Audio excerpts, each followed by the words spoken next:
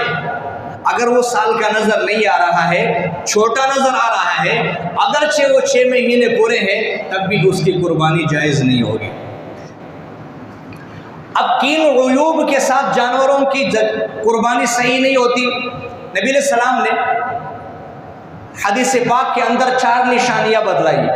ہر ایسا جانور جو کانا ہو، اندھا ہو، اس کی قربانی جائز نہیں ہے۔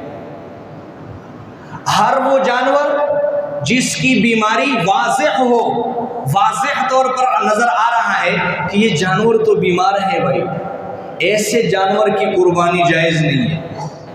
اور ایسا جانور جو کمزور ہو اور اس کی کمزوری واضح ہو، ایسے جانور کی بھی قربانی جائز نہیں ہے۔ لنگڑا جانور، ایسا لنگڑا کہ اس کا لنگڑا پن واضح ہو، ظاہر نظر آ رہا ہو، ایسے جانور کی قربانی بھی جائز نہیں ہے۔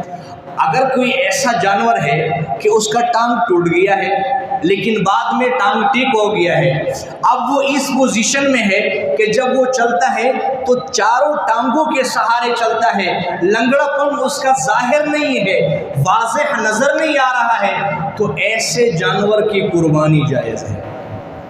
ایک جانور ہے، اس کا سرے سے کان ہے ہی نہیں، کان ہی نہیں ہے، یہ عیب ہے، اس عیب کے ساتھ اس جانور کی قربانی نہیں ہوگی۔ ایک جانور ہے، ایک کان ہے، ایک نہیں ہے، تب بھی قربانی نہیں ہوگی۔ ایک جانور ہے، کان کٹ گیا ہے، پورا کان کٹ گیا ہے، اس کی قربانی نہیں ہوگی۔ تھوڑا سا کٹ گیا ہے، اب اس کو دیکھا جائے گا۔ اگر کان 1/3 سے زیادہ کٹا ہوا ہے تو پھر تو قربانی نہیں ہوگی، اگر 1/3 سے کم کٹا ہوا ہے تو پھر قربانی ہوگی۔ یہ 1/3 کیا چیز ہے اس کو سمجھ لیجئے۔ مثال کے طور پر یہ جانور کا کان ہے اتنے سائز کا، اس کے 3 حصے بنائے جائیں گے، 2 حصے ٹھیک ہے، یہ تیسرا حصہ 1/3 کہلائے گا۔ اس میں دیکھیں گے کہ اس 1/3 میں آدھا کٹا ہوا ہے یا پورا 1/3 کٹا ہوا ہے۔ آدھا کٹا ہوا ہے تب بھی قربانی ہوگی، ایک حصہ یعنی 1/3 کٹا ہوا ہے تب بھی قربانی ہوگی۔ اس 1/3 سے اگر بڑھ گیا ہے تو پھر اس کی قربانی نہیں ہوگی۔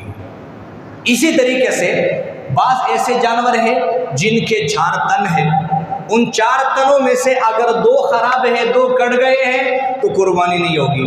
ایک کٹ گیا ہے، ایک خراب ہے، قربانی ہوگی۔